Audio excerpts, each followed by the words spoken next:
¿Alguna vez te has detenido a pensar que quizás la mayor historia de liderazgo, coraje y propósito jamás contada, no está en los libros de autoayuda, sino en la Biblia? Sí, estoy hablando de él, Moisés. Pero espera, esta no es solo otra historia bíblica que escuchaste por ahí. Esta es una narrativa que va a incomodarte, sacudir tu mente y mostrarte, en la práctica, cómo una vida marcada por errores, huidas y limitaciones puede transformarse en un legado eterno. Porque si crees que el liderazgo se trata de títulos, te vas a sorprender con lo que enseña la historia de Moisés. Era tartamudo, temeroso, un fugitivo. Y aún así, fue el hombre elegido para enfrentar a un imperio, desafiar al faraón, dividir un mar y guiar a todo un pueblo en medio de la nada. ¿Locura? Tal vez.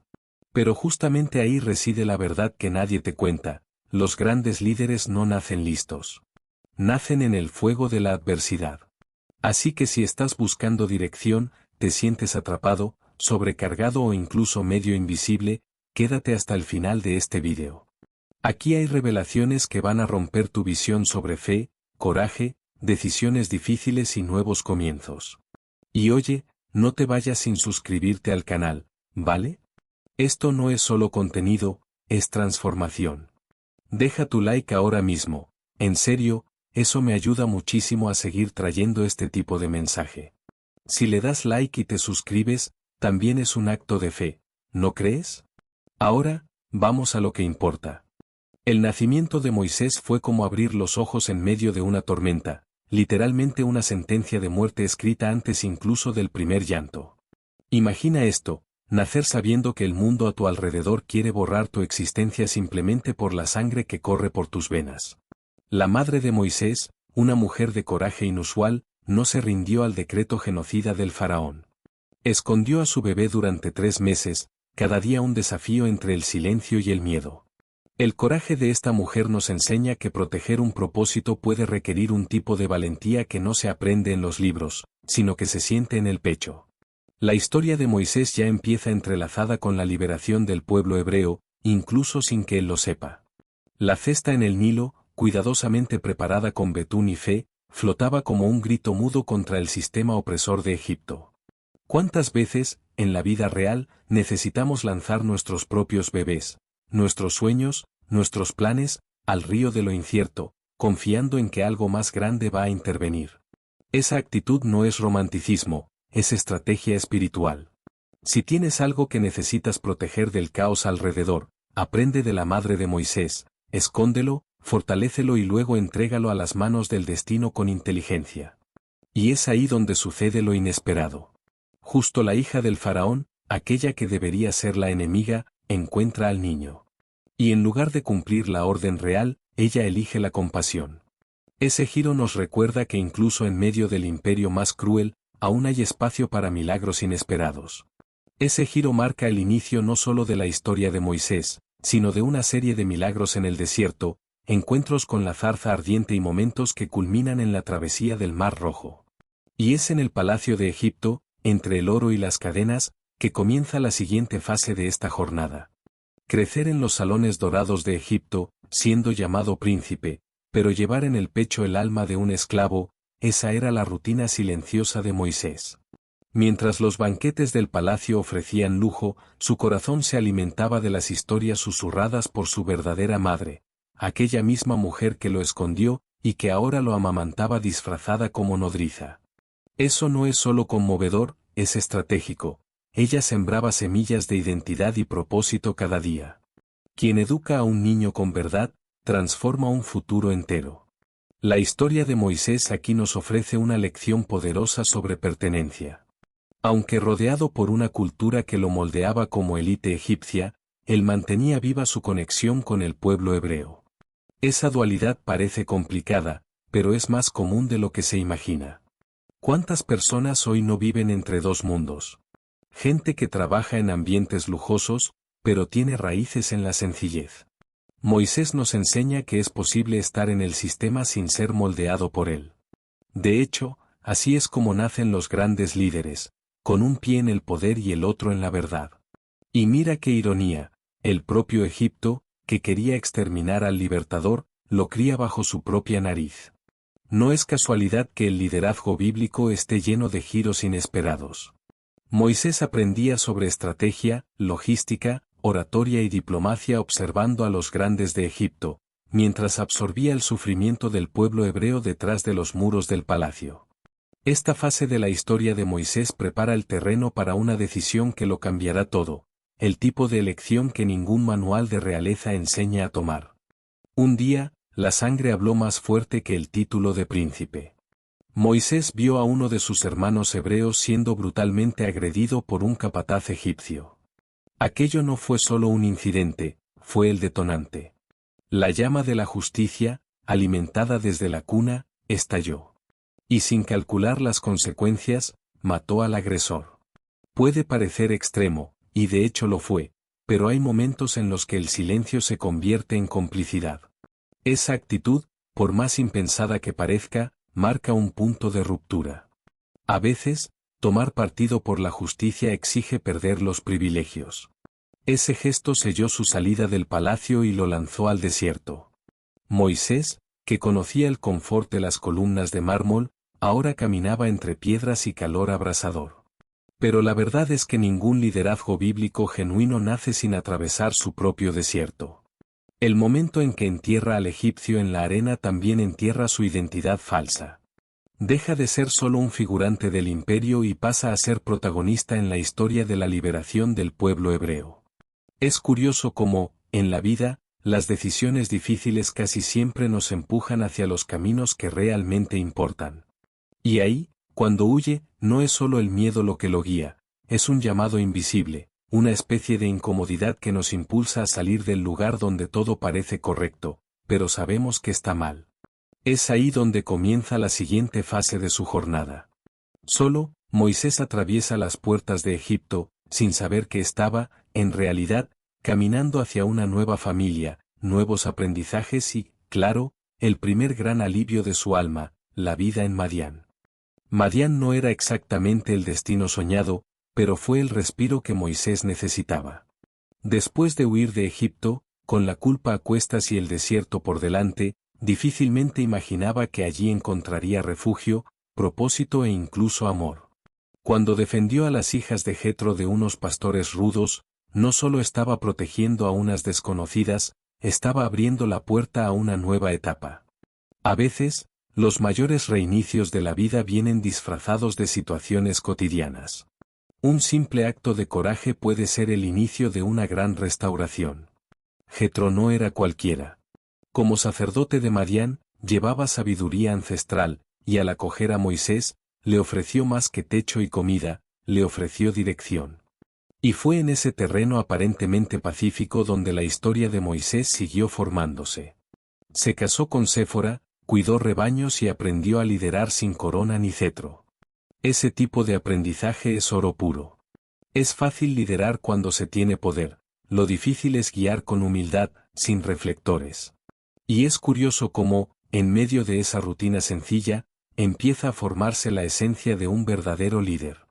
Lo que Moisés vivió en Madián es, en la práctica, lo que muchos de nosotros necesitamos aprender. Antes de liderar multitudes, necesitamos dominar el silencio. Aprender a oír el sonido del viento, el balido de las ovejas y el propio corazón. Solo quien aprende a ser invisible está listo para cargar con una misión divina. Y es justamente en ese ambiente de calma y anonimato que algo totalmente fuera de lo común va a suceder, algo que nadie esperaría encontrar en medio de un sendero cualquiera, una zarza, en llamas. Imagínate caminar por el desierto como quien ya se ha acostumbrado a la rutina, y de repente, toparte con una zarza ardiente que no se consume. Moisés se quedó intrigado, y con razón. Aquello no era solo fuego, era una convocatoria divina. Dios lo llamó por su nombre. No fue un oye, tú, fue un Moisés, Moisés. Porque cuando el llamado es verdadero, tiene dirección exacta. Y allí, descalzo ante la presencia divina, descubrió que aquella jornada en el desierto tenía un propósito mucho mayor del que jamás soñó. ¿La misión? Liberar al pueblo hebreo. Sacar a miles de personas de las garras de Egipto. Ahora, piensa conmigo, este era el mismo hombre que hasta hace poco cuidaba ovejas. Y es ahí donde el llamado divino se muestra tan poderoso: no elige a los capacitados, capacita a los elegidos. La historia de Moisés nos enseña que nadie necesita estar listo en el sentido convencional. A veces, Dios te llama cuando solo tienes un bastón en la mano y polvo en los pies. Pero lo que Él ve es lo que aún serás, no lo que aparentas ser. Y Dios no solo llama, también instruye. Cada detalle, cada paso, fue orientado. El llamado divino no es solo espiritual, es estratégico. Y ese momento con la zarza ardiente fue más que un espectáculo, fue el punto de quiebre entre la vida común y lo extraordinario. A partir de aquí, Moisés entra en conflicto con algo interno, sus limitaciones. Después de todo, ¿cómo alguien que tropieza con sus propias palabras podría negociar con reyes? Ahí viene otro giro. ¿Quién no se ha sentido pequeño ante una gran misión?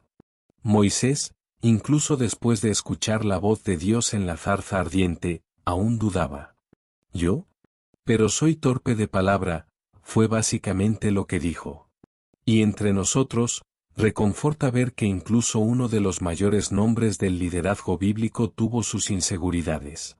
La historia de Moisés muestra que tener miedo no te descalifica, al contrario, te humaniza. El problema no es el miedo en sí, sino dejar que Él dicte las reglas.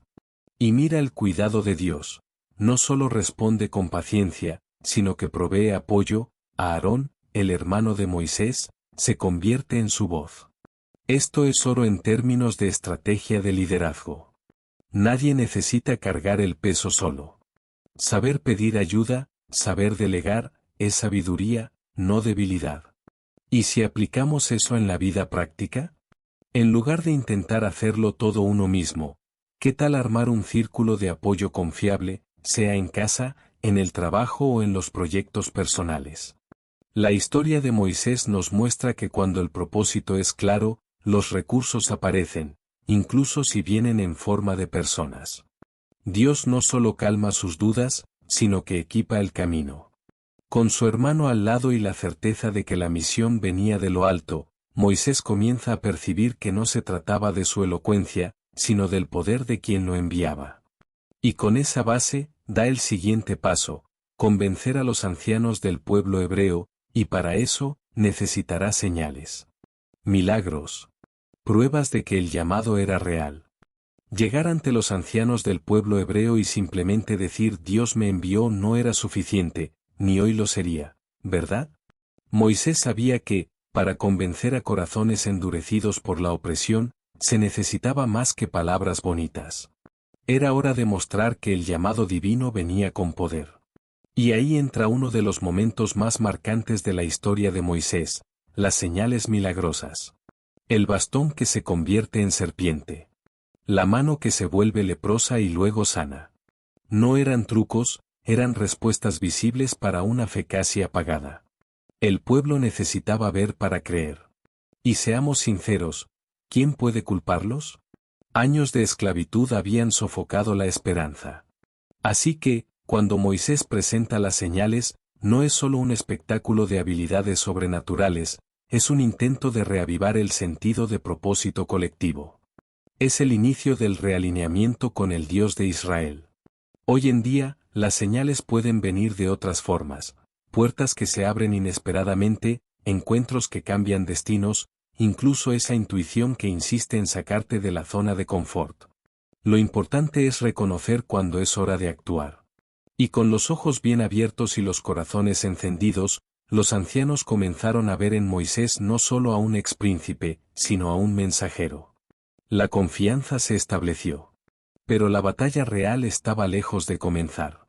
Porque después de convencer a su propio pueblo, Moisés tendría que enfrentar a una autoridad mucho más difícil de doblegar: el faraón de Egipto.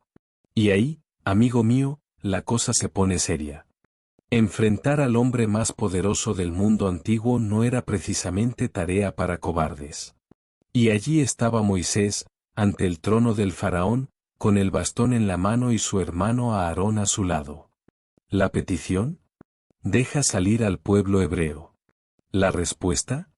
Un rotundo y arrogante no. Y no solo eso, el faraón, en lugar de ceder, decidió apretar aún más el cerco. La esclavitud se volvió aún más cruel. Es como si cada intento de liberación trajera, al inicio, aún más dolor. ¿Y cuántas veces eso también pasa en nuestra vida, no? La resistencia del faraón no era solo política, era espiritual. Desafiaba directamente al Dios de Israel, y por eso, comenzaron las plagas de Egipto. Y no eran cualquier cosa, agua convertida en sangre, ranas por todas partes, piojos, moscas, enfermedades, úlceras, granizo, langostas, oscuridad. Cada una de estas plagas no era solo un castigo, sino una desconstrucción del sistema de creencias de Egipto. Era como si el cielo gritara, aquí mando yo. La historia de Moisés en este punto se transforma en un duelo épico entre autoridad humana y soberanía divina. Pero incluso con todo eso, el corazón del faraón solo se endurecía más. Un recordatorio brutal de que algunas personas solo aprenden por el impacto. Y Moisés, incluso viendo aumentar la opresión, permanecía firme, porque la fe y la obediencia no se tratan de conveniencia, sino de constancia. La tensión solo aumentaba, el pueblo sufría más, y parecía que nada iba a cambiar. Pero como toda buena historia, siempre hay un punto de quiebre. Y en Egipto, ese punto vendría con dolor, el más oscuro de todos, la plaga de los primogénitos. La 10ª plaga fue el golpe final, y el más devastador. Dios anunció, el primogénito de cada casa egipcia moriría.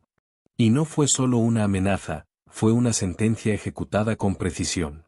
Desde la casa más humilde hasta el palacio, ningún cuna se salvó. Mientras Egipto lloraba, el pueblo de Israel seguía instrucciones claras, cada familia debía sacrificar un cordero y marcar las puertas con su sangre. La muerte pasó por encima de las casas marcadas, de ahí el nombre Pascua. Fue un acto de fe y obediencia, y también el detonante de la libertad. El llanto que resonó esa madrugada en Egipto fue más fuerte que cualquier decreto real. El faraón, ahora emocionalmente quebrado, no tuvo más opción que dejar partir al pueblo. Finalmente, la historia de Moisés daba un giro poderoso. Aquella multitud de hebreos, que antes se veía como esclava, ahora marchaba rumbo a lo desconocido, guiada por la esperanza y por la presencia divina. Era más que una fuga. Era una ruptura histórica. Era la liberación del pueblo hebreo, sellada por un milagro y envuelta en el dolor del enemigo. Pero la liberación no era el final. Era el comienzo de otra jornada, más larga, más intensa. El camino hacia la tierra prometida comenzaba con pasos dados en la madrugada, con prisa y expectativa. Y ni hubo tiempo para celebrar, el ejército egipcio pronto decidió perseguir a ese pueblo. Sí, parecía que todo se desmoronaba. Solo que, ahí viene uno de los momentos más cinematográficos de la historia de Moisés. Literalmente, una travesía que nadie jamás olvidaría. Imagínate estar acorralado entre un ejército furioso y un mar inmenso. Pues así, exactamente, se encontraba Moisés y el pueblo de Israel. De un lado, los carros de guerra de Egipto avanzando con sed de venganza. Del otro, el mar rojo, inmenso, infranqueable, implacable. El pueblo entra en pánico, claro. ¿Y Moisés? Él levanta el bastón. Así de simple. Con fe y obediencia, clama a Dios. Y el milagro ocurre, las aguas se abren. Un camino de tierra seca surge donde antes solo había muerte segura. Es el tipo de momento que transforma cualquier duda en certeza. La historia de Moisés alcanza aquí uno de sus puntos más altos, visual y espiritualmente. Un verdadero parteaguas, literal y figuradamente. Cada paso dado en ese lecho seco era un testimonio de que lo imposible es solo una cuestión de perspectiva cuando se camina con propósito. Y mira, eso se aplica muy bien hoy. Cuando todo parece trabado, sin salida, a veces lo que necesitas es levantar tu bastón, tu coraje, tu fe, tu decisión de confiar. Después de que el pueblo atraviesa, el ejército enemigo intenta seguir. Pero el milagro no era para ellos. Moisés extiende el brazo una vez más, y las aguas vuelven a su lugar. Un capítulo se cierra con estruendo. Pero en lugar de seguir en silencio, el pueblo canta. Miriam, hermana de Moisés, lidera los cánticos con panderos y danza. Fue más que un alivio, fue una celebración de la justicia divina. Y allí, en ese cántico, ya se anuncia un nuevo tiempo, porque ahora comienza la jornada por el desierto. Libres de Egipto, pero rodeados de arena por todos lados, el pueblo de Israel entra al desierto lleno de expectativas, pero pronto se topa con la realidad. La libertad había llegado, pero ¿y ahora? Sin comida, sin agua, sin una dirección clara más allá de la nube que los guiaba de día y el fuego por la noche. La historia de Moisés gana aquí un nuevo desafío: liderar personas que aún no saben ser libres. ¿Y la primera queja? Hambre. Y no fue solo una, fue queja masiva. Pero Dios responde, envía el maná en el desierto. El maná era como escarcha fina, que caía con el rocío. Cada familia podía recoger lo necesario para el día, ni más, ni menos.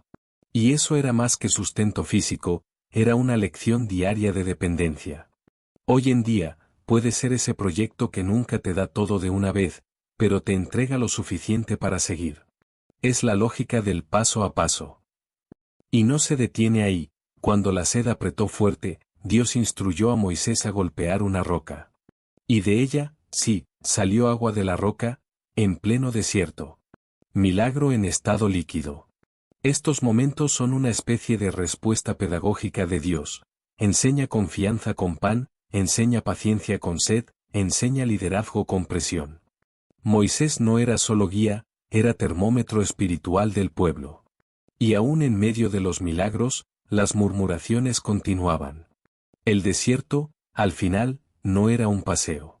Y cuando el pueblo pensó que el problema estaba fuera, vino un enemigo de carne y hueso para probar aún más la fe y la unidad. En medio del desierto, mientras el pueblo aún se acostumbraba a vivir fuera de las cadenas de Egipto, surge una amenaza física: los amalecitas. Era el primer enfrentamiento directo con otro pueblo, y Moisés sabía que esa batalla no se ganaría solo con fuerza bruta.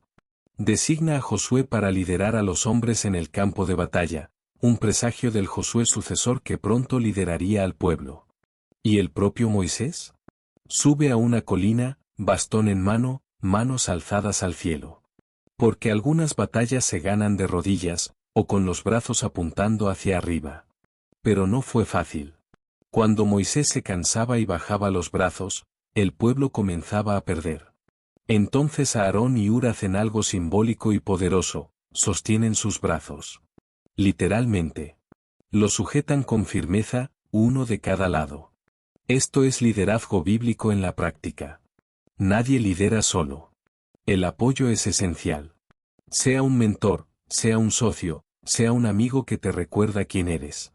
Si Moisés necesitó ayuda para mantener los brazos alzados, ¿quiénes somos nosotros para pensar que debemos aguantar todos solos? Al final, Josué vence. El pueblo celebra.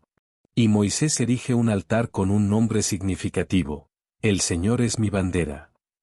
Porque entendió que esa victoria fue más que estrategia militar, fue un milagro sostenido por la fe y la unidad. Y es en ese ambiente de lucha y aprendizaje que el pueblo de Israel va siendo moldeado. Pero la vida no se detiene.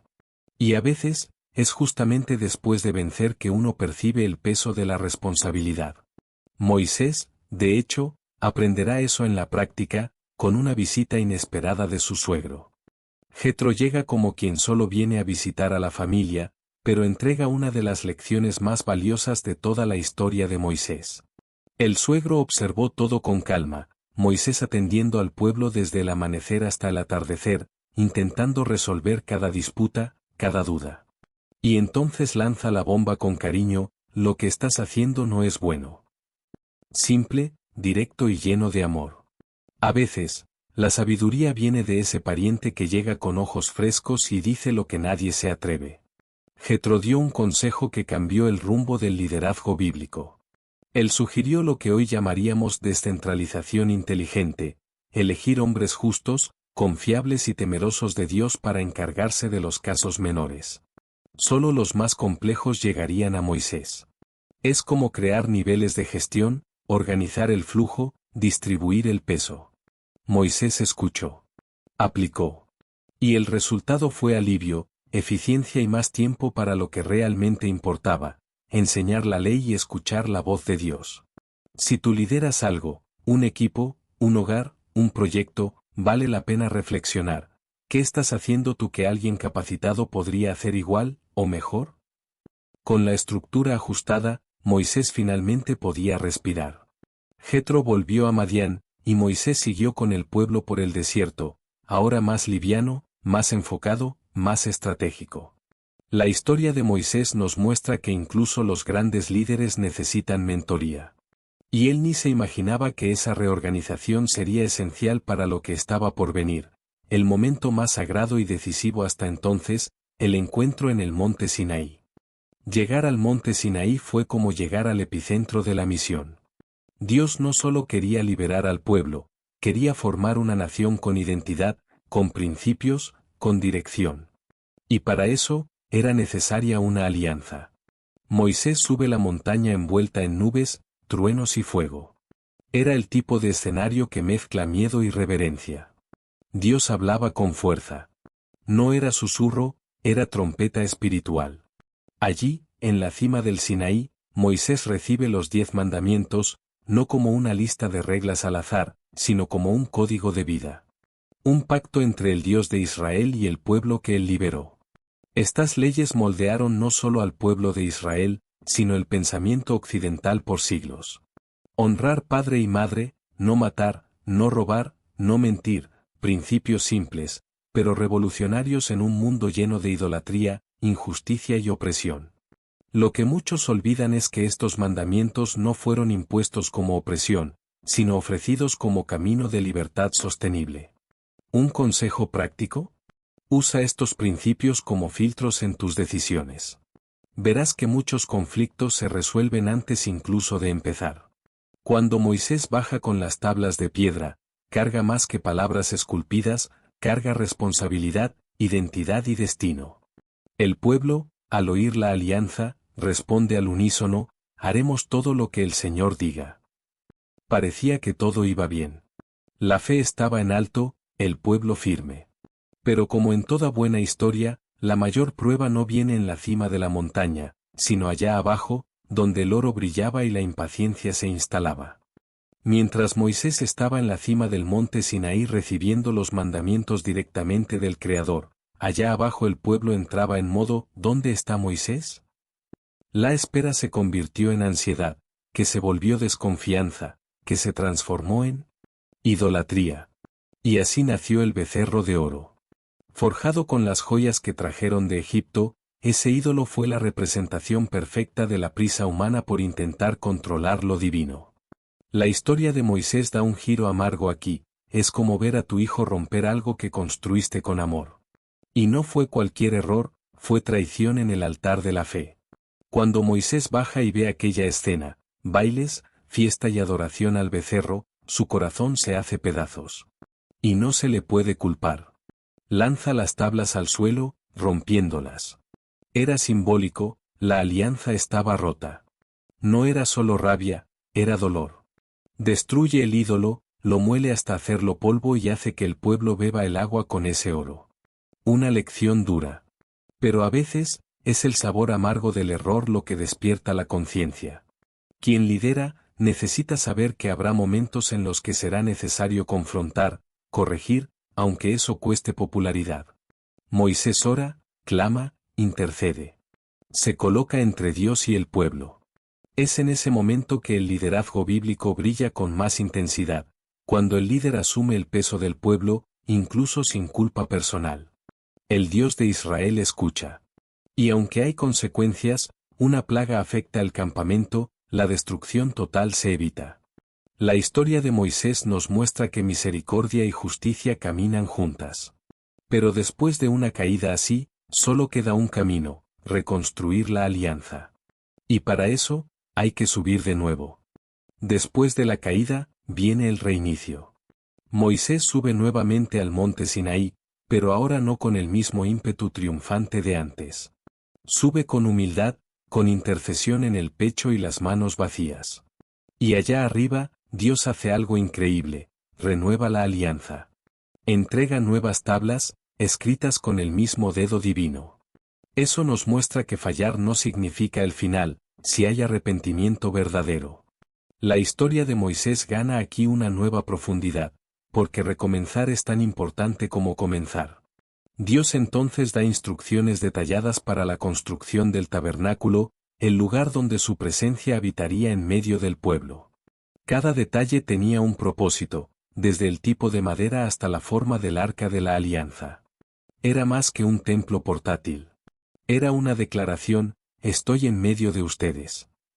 El pueblo, antes inestable, ahora contribuye con entusiasmo, tejidos, metales preciosos, ofrendas voluntarias.